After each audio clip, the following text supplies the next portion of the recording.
Hello everyone, this is Neha Sharma and welcome to my YouTube channel chemistry educator. So start करते हैं हमारा आज का लेक्चर। लास्ट लेक्चर में हमने कुछ ग्राफ्स पढ़े थे। कौन कौन से?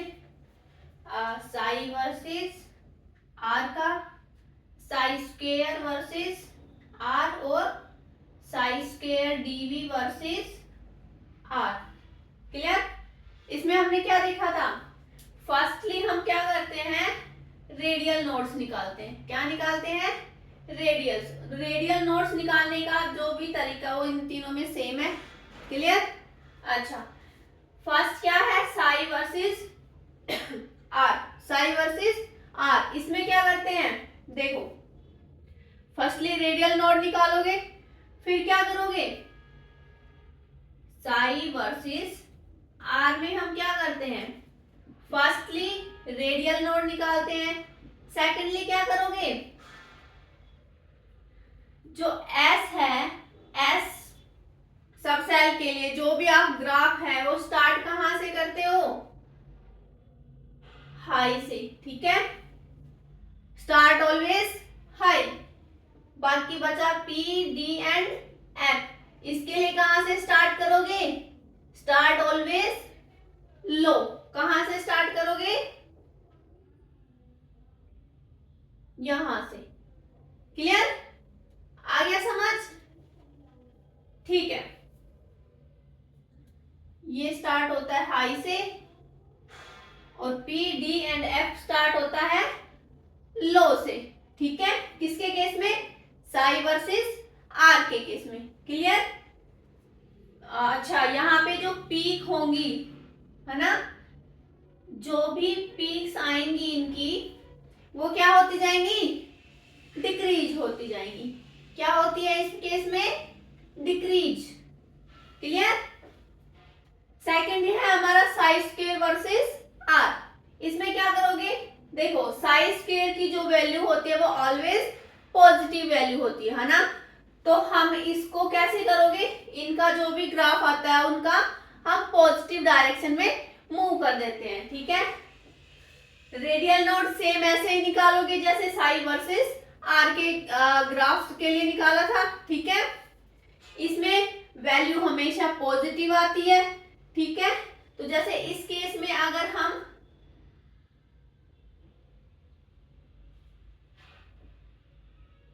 हमने ये ग्राफ बनाया, है ना, तो इस केस में ग्राफ कैसे बनेगा? ये दिस वन।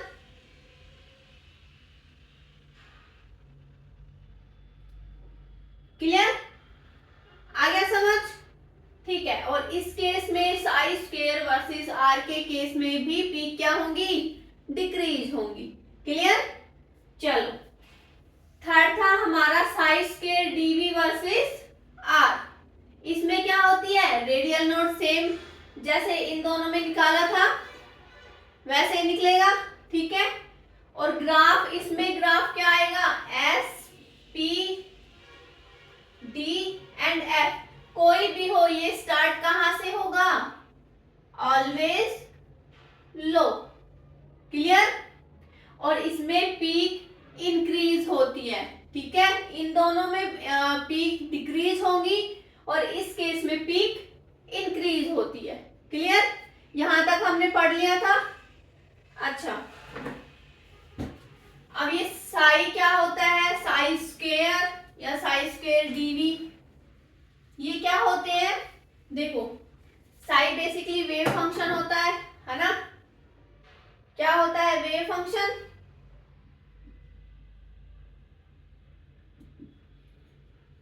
क्लियर? कैसे निकालते थे? या तो हम हाई से स्टार्ट करते थे या लो से स्टार्ट करते थे। मीन्स अगर साइन थीटा के लिए बात करें या साइन फाई के लिए बात करें तो कैसे आता था? क्लियर? और कॉस थीटा के लिए अगर हम बात करें तो वो स्टार्ट होता है हाई से। क्लियर? आ गया समझ? अच्छा, साई की अपनी कोई सिग्निफिकेंस नहीं होती है। Psi itself has no significance but it contain all the information. क्या करता है? All the information. और वो इंफॉर्मेशन किसकी फॉर्म में होती है? It has to be abstracted form. Clear? चलो, साइज स्क्वायर क्या होता है? मैंने एक बार लास्ट लेक्चर में, प्रीवियस लेक्चर्स में मैंने बताया था, है ना, इसकी जैसे कोई सिग्निफिकेंस नहीं होती है, इसकी जो सिग्निफिकेंस है वो उसका इंपॉर्टेंस होता है बहुत, है ना। क्लियर? बट ये साइज स्क्वायर होता क्या है? ये होती है प्रोबेबिलिटी डेंसिटी। क्या होती है? Probability density. और अगर साइज स्क्वायर डीवी की बात करें तो ये क्या होगी? प्रोबेबिलिटी। प्रोबेबिलिटी। क्लियर? आ गया समझ? अच्छा, अगर मैं बोलूं साई वर्सेस आर का ग्राफ आ रहा है, तो अगर हम इसका दूसरा कोई नाम लिखें तो हम इसको कैसे बता सकते हैं? या तो हम बोल सकते हैं साई वर्सेस आर का ग्राफ बनाओ या ड्रॉ करो, है ना। या फिर क्या लिखोगे? Radial graph. Radial graph. या क्या बोल सकते हैं? Radial wave function. Radial wave function graph. Clear? अच्छा, तो इस केस में बताओ, मैंने इनका अभी आपको नाम बताया, इसके अकॉर्डिंग हम कैसे इनका नाम डिनोट करेंगे इनको। ये है हमारा radial probability, radial probability density graph. Clear? And last क्या है? Radial probability graph. Radial probability graph. Clear? जल्दी से नोट डाउन कर लो।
हो गया? चलो, ये ग्राफ आपको अच्छे से समझ आ गए। आई होप आपको अच्छे से समझ आ गए होंगे, है ना। तो हम नेक्स्ट टॉपिक डिस्कस करते हैं। कौन सा? Energy level in hydrogen like atom या मल्टी इलेक्ट्रॉनिक स्पीसीज। ठीक है, कौन सा?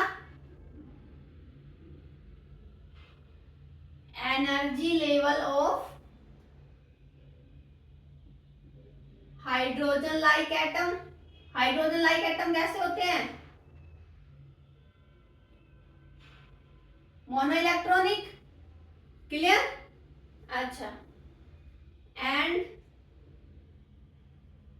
Multi electronic species.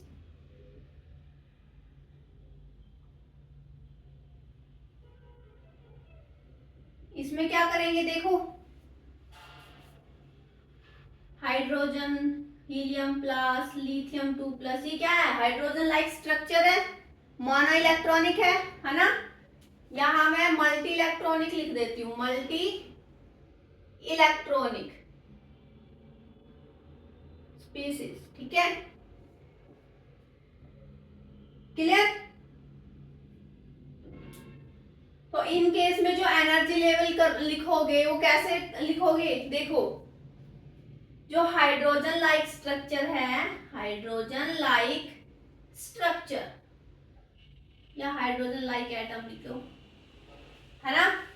इस केस में जो वैल्यू कंसीडर करोगे आप वो n की वैल्यू को कंसीडर करोगे, बट मल्टी इलेक्ट्रॉनिक स्पीसीज में कौन सी वैल्यू कंसीडर करोगे? n प्लस l वाली। क्लियर? चलो, तो इसमें आप कंसीडर करोगे n वैल्यू। ठीक है, और इस केस में क्या करोगे? n प्लस l की जो वैल्यू होगी वो कंसीडर की जाएगी। ठीक है, तो इनके लिए अगर हम एनर्जी लेवल बनाए तो कैसे बनेंगे? देखो,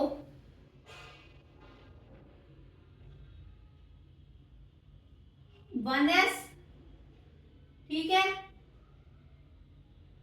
ये क्या आ गया? 2s 2p, मतलब n की वैल्यू इक्वल होगी तो वो एनर्जी लेवल एक ही डायरेक्शन, मतलब एक ही लेवल पे आएंगे। क्लियर? ऐसे ही क्या करोगे? 3s 3p 3d। Clear? 3s 3p 3d। Clear? ऐसे ही चलता जाएगा।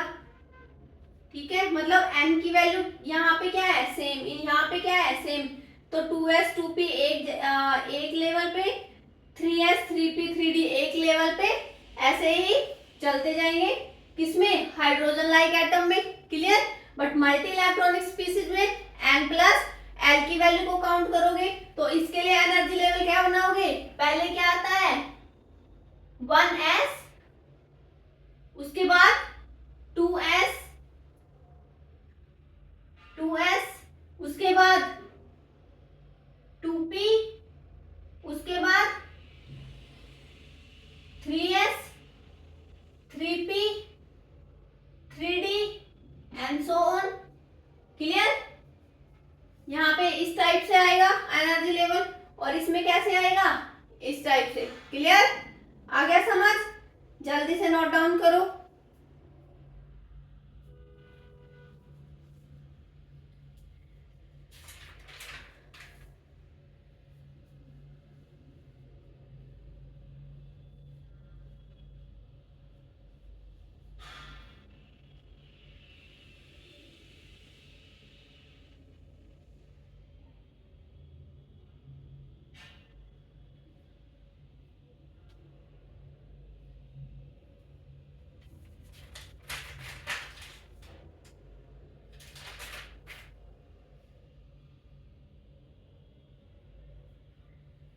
हो गया?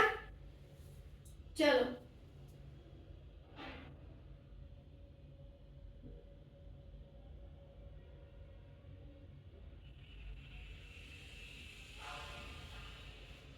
थ्री पी के बाद 4s आता है ना, और फिर 3d। क्लियर? हो गया? चलो, तो लेट्स मूव ऑन। देखो, हाइड्रोजन लाइक एटम, तो इसके लिए ऑर्डर क्या हो गया? एनर्जी लेवल क्या होंगे? 1s, फिर 2s और 2p, फिर 3s 3p। क्लियर? 3d, फिर उसके बाद 4s 4p 4d 4f। Clear? Hydrogen like atom में इस टाइप से ऑर्डर आएगा, मींस आप n की वैल्यू को काउंट कर रहे हो। क्लियर? मल्टी इलेक्ट्रॉनिक स्पीसीज में मल्टी इलेक्ट्रॉनिक स्पीसीज, इसके लिए ऑर्डर क्या आएगा?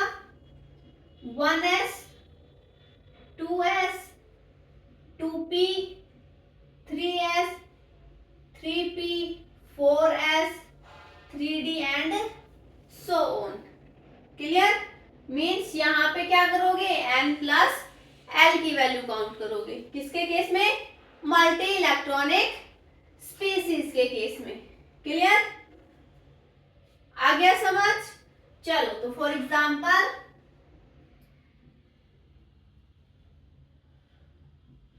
What is the degeneracy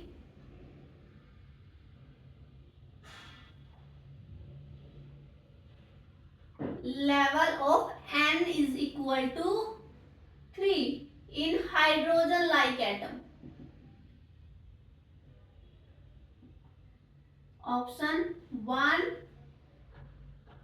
B है 3, सी 5 और डी है 9। तो बताओ जल्दी से इसका आंसर क्या आएगा?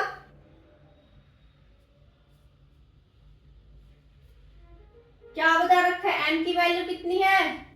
3। किसमें? हाइड्रोजन लाइक एटम के लिए अगर हम निकाले एन की वैल्यू है 3, तो इसके लिए जो डीजनरेसी लेवल आएगा बताओ कितना आएगा?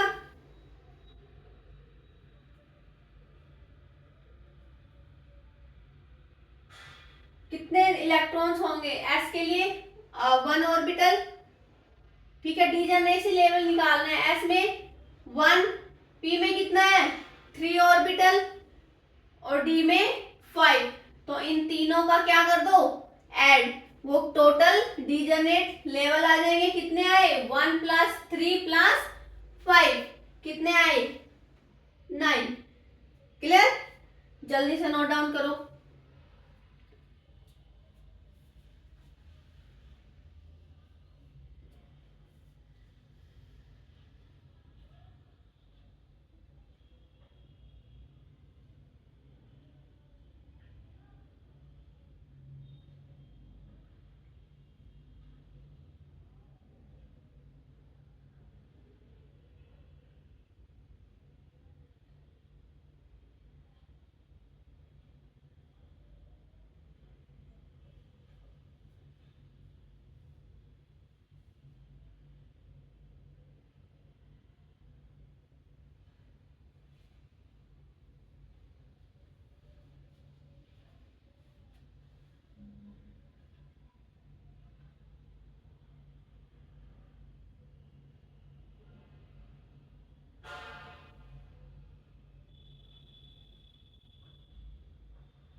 हो गया?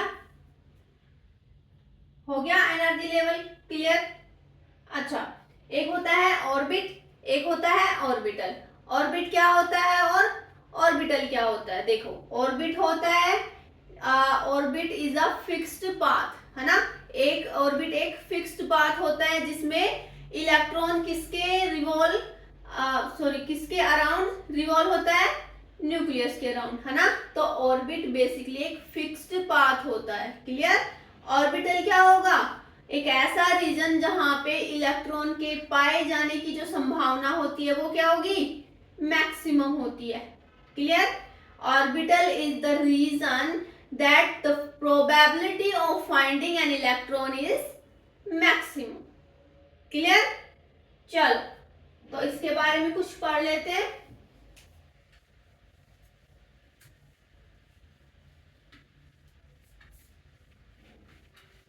ऑर्बिट और ऑर्बिटल से रिलेटेड कुछ सम पॉइंट्स हैं, आप उनको नोट डाउन कर लेना।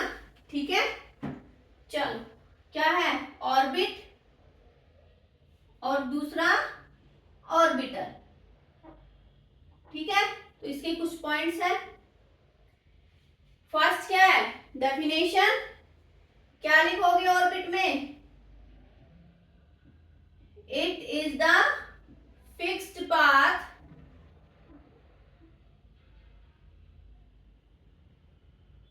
taken by an electron as it revolve around the nucleus. Nucleus. Clear? Orbital में क्या लिखोगे? It is the region where the probability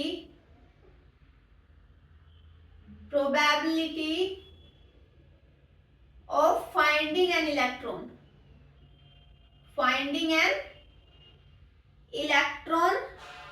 क्या होगी? Maximum. Finding an electron will be maximum. Clear? चलो, सेकंड पॉइंट क्या है? It represents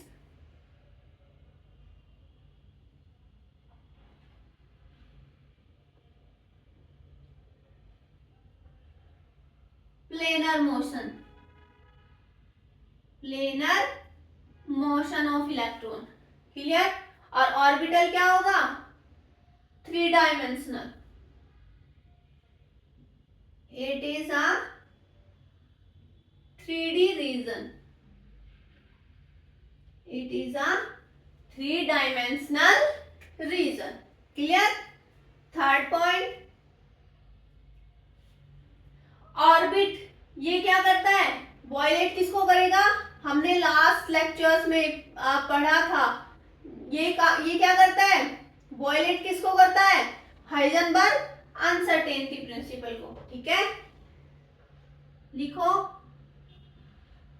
violates Heisenberg uncertainty principle.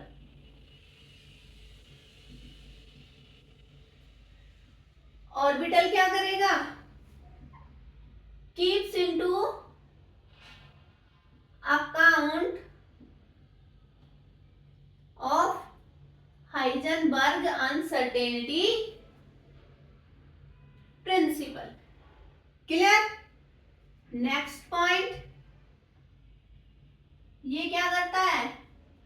ये only particle nature show करेगा और ये particle nature as well as wave nature. Clear?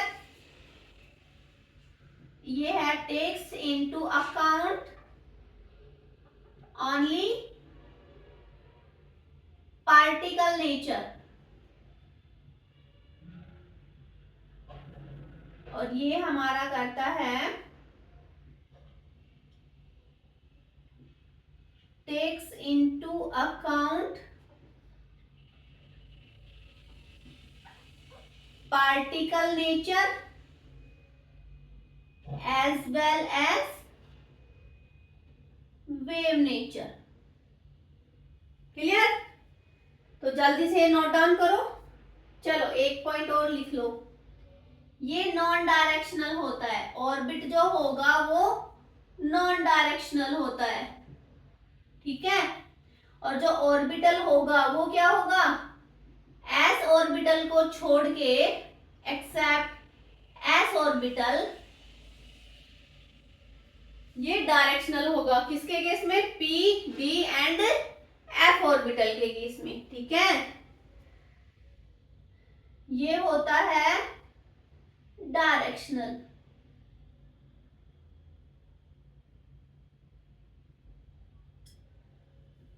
Clear? जैसे पी ऑर्बिटल में क्या था? हम एक्स डायरेक्शन में भी इसको स्ट्रक्चर शो कर रहे थे, वाई में भी और जेड में भी। क्लियर?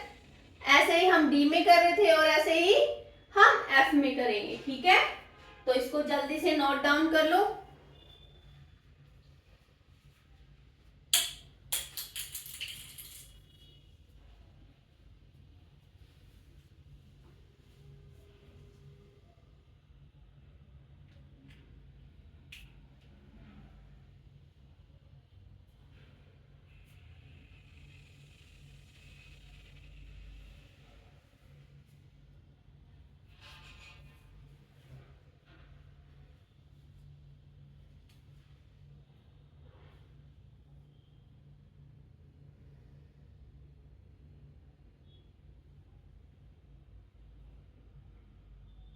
हो गया? चलो, we will start next topic and that is black body radiation. ठीक है, ब्लैक बॉडी रेडिएशन, जिसमें हम क्या पढ़ते हैं, वेन डिस्प्लेसमेंट लो. क्या पढ़ोगे, वेन डिस्प्लेसमेंट लो. ठीक है,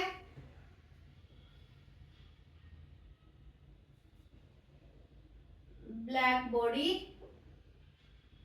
रेडिएशन. इसमें क्या पढ़ते हैं हम,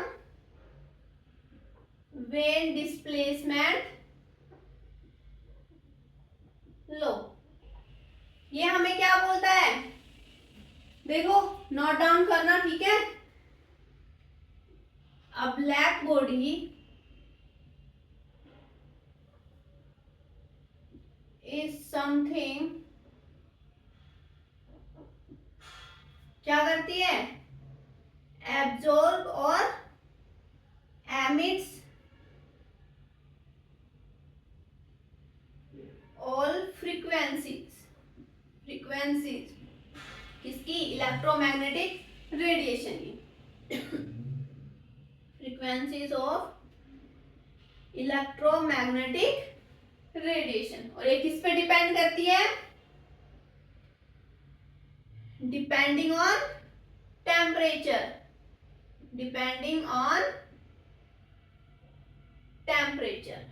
और क्या करेंगी, देखो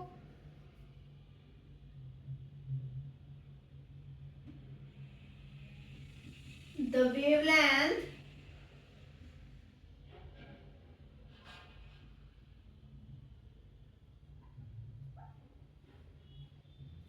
carrying maximum intensity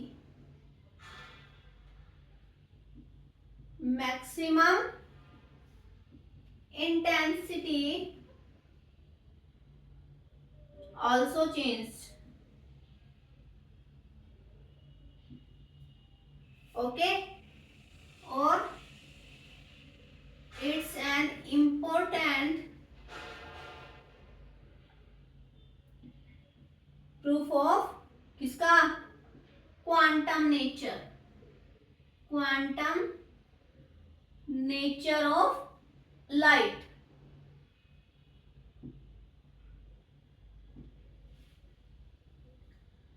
क्लियर. क्या होता है, जो ब्लैक बॉडी रेडिएशन होती है क्या करती है, एब्जॉर्ब या एमिट करती है किसकी फ्रीक्वेंसी, इलेक्ट्रोमैग्नेटिक रेडिएशंस की फ्रीक्वेंसी. ठीक है, और किस पे डिपेंड करती है, वो टेम्परेचर पे डिपेंड करती है. ठीक है, क्लियर. और जो उनकी वेवलेंथ है वो कैरी क्या करेंगे, मैक्सिमम इंटेंसिटी, और वो इंटेंसिटी भी क्या होती है, चेंज होती है. क्लियर. और ये इंपॉर्टेंट प्रूफ है किसका, क्वांटम नेचर ऑफ लाइट का. ठीक है, इसके लिए अगर हम इक्वेशन देखें तो वो क्या आती है, yt is equal to b. Clear. यहां पे b क्या है, वेन कांस्टेंट, और इसकी वैल्यू है 2.9 इंटू 10⁻³ मीटर केल्विन. क्लियर. जल्दी से नोट डाउन करो, फिर इसका एक ग्राफ बनाते हैं. ठीक है,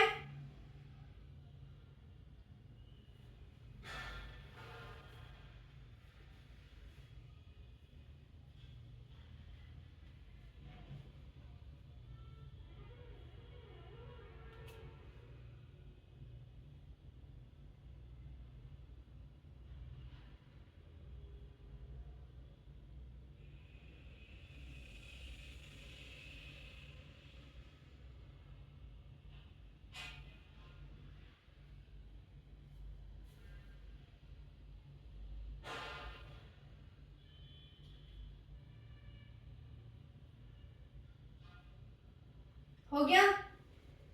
चलो,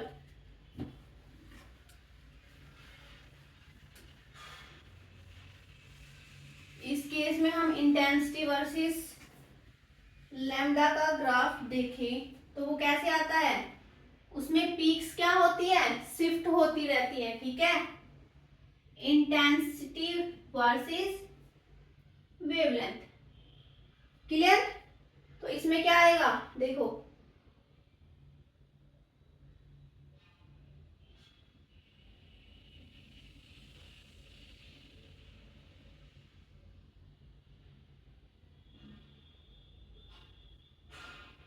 ऐसे क्या होती रहती है, ये शिफ्ट होती रहती है ना।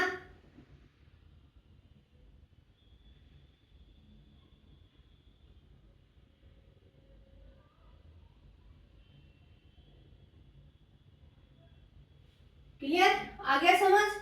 ये पीक यहाँ है, फिर इससे शिफ्ट हो गई दूसरी, इससे शिफ्ट तीसरी, है ना। क्लियर। तो इसके लिए अगर हम टेम्परेचर की बात करें तो ये T1, ये T2, T3, T4 और ये T5। क्लियर, दिख रहा है ना। ठीक है,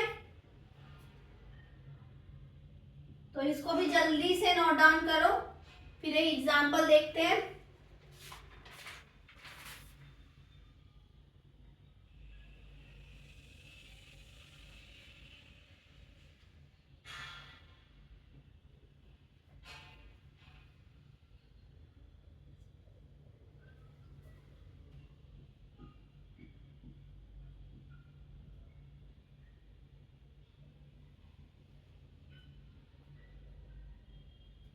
हो गया, चल लेट्स ट्राई एन एग्जांपल।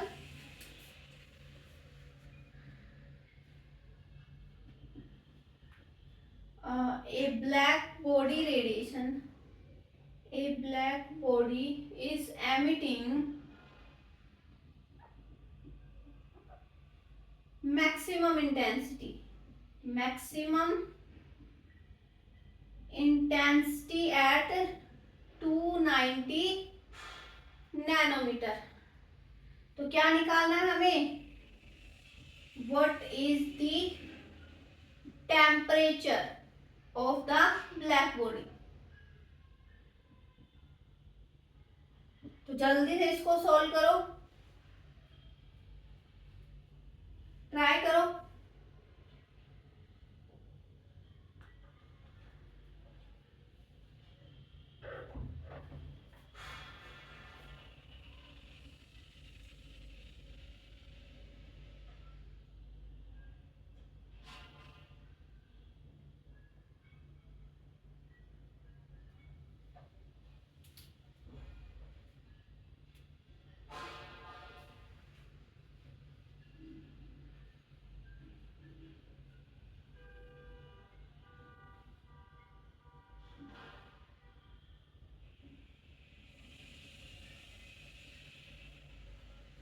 कैसे आएगा देखो, इसके लिए फॉर्मूला क्या था, YT is equal to B. निकालना क्या है हमें, टेम्परेचर, तो बी बाई लैम्डा। बी की वैल्यू क्या होती है, बी वेन कांस्टेंट, और उसकी वैल्यू क्या थी 2.9 इंटू 10⁻³ मीटर केल्विन। ठीक है, लैम्डा कितनी है 290 नैनोमीटर। नैनोमीटर को मीटर में कन्वर्ट करो, 10⁻⁹। ठीक है, तो इसको अगर हम सोल्व करेंगे तो कितना आया,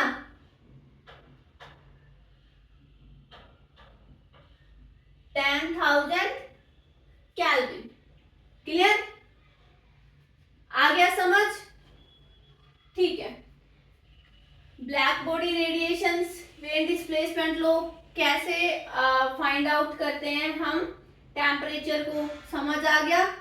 ठीक है, चलो तो नेक्स्ट टॉपिक है हमारा, आई थिंक लास्ट टॉपिक है फाइन स्पेक्ट्रम। ठीक है,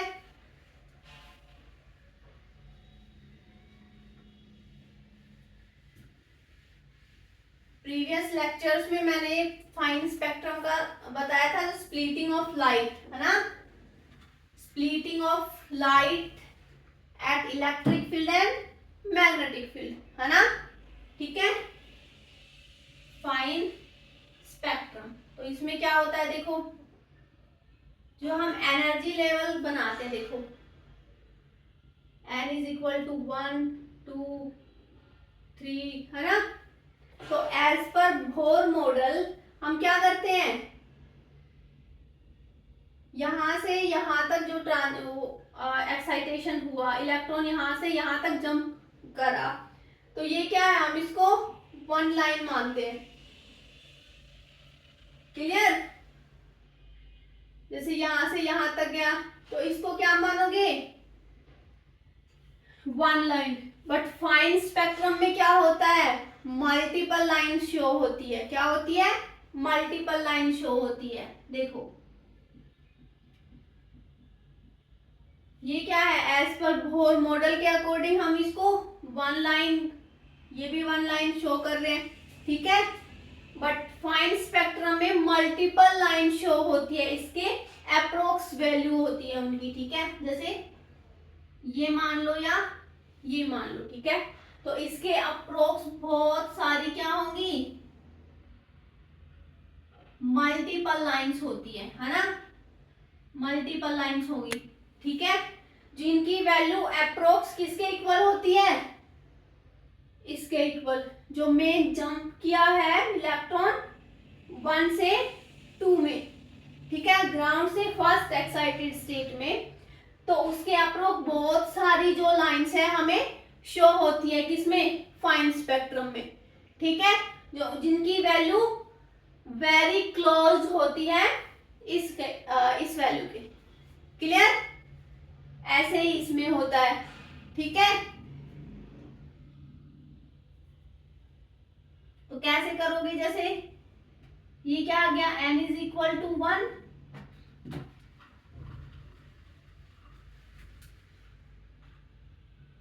n इज इक्वल टू 1, तो इसमें l की वैल्यू भी होगी, ठीक है।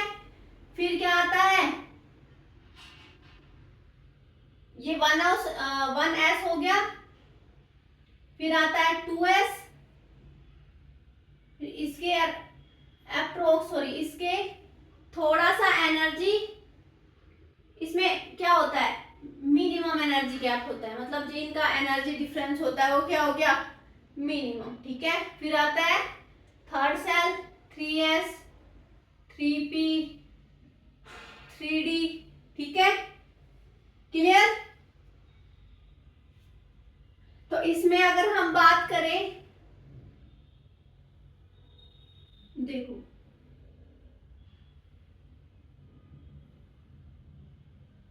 ठीक है, तो अगर मैं बोलूं कि कोई भी इलेक्ट्रॉन है वो थर्ड सेल में 3s में जा रहा है, थर्ड सेल में जा रहा है, तो उसके लिए कितनी लाइन शो हो रही है फाइन स्पेक्ट्रम में, थर्ड सेल में कितनी लाइन शो हो रही है, 3, ठीक है। तो इसके लिए निकालने का फॉर्मूला क्या है, number of line after splitting, after splitting किसके इक्वल होंगी, number of value of m, ठीक है। क्लियर? देखो हमने पढ़ा था कि in the absence of electric field and magnetic field, तो उसके लिए हम एनर्जी क्या निकालते थे, n प्लस l की वैल्यू से, उसमें हम m को कंसीडर नहीं कर रहे थे। But in the presence of electric field and magnetic field हम किसको कंसीडर कर रहे थे, m को, n प्लस l वैल्यू के साथ साथ हम m की वैल्यू भी निकाल रहे थे। क्लियर? चलो ये जल्दी से नोट डाउन करो, ठीक है। ये लास्ट टॉपिक था हमारा। अच्छा, एक होता है कलर्ड स्पीसीज, एक होता है कलरलेस। कलर्ड क्या होता है, अगर किसी भी एलिमेंट्स में या किसी भी एटम में अनपेयर्ड इलेक्ट्रॉन प्रेजेंट है, अनपेयर्ड इलेक्ट्रॉन प्रेजेंट होंगे तो वो कलर्ड होगा, और जिसमें पेयर्ड इलेक्ट्रॉन होंगे, कोई भी अनपेयर्ड इलेक्ट्रॉन नहीं होगा, वो क्या होगा, कलरलेस एलिमेंट मान लो या स्पीसीज मान लो। क्लियर? तो आई होप आपको ये अच्छे से समझ आ गया होगा। तो प्लीज वीडियो को लाइक शेयर एंड सब्सक्राइब करना। बाकी नेक्स्ट लेक्चर में हम नेक्स्ट चैप्टर स्टार्ट करेंगे। Thank you so much.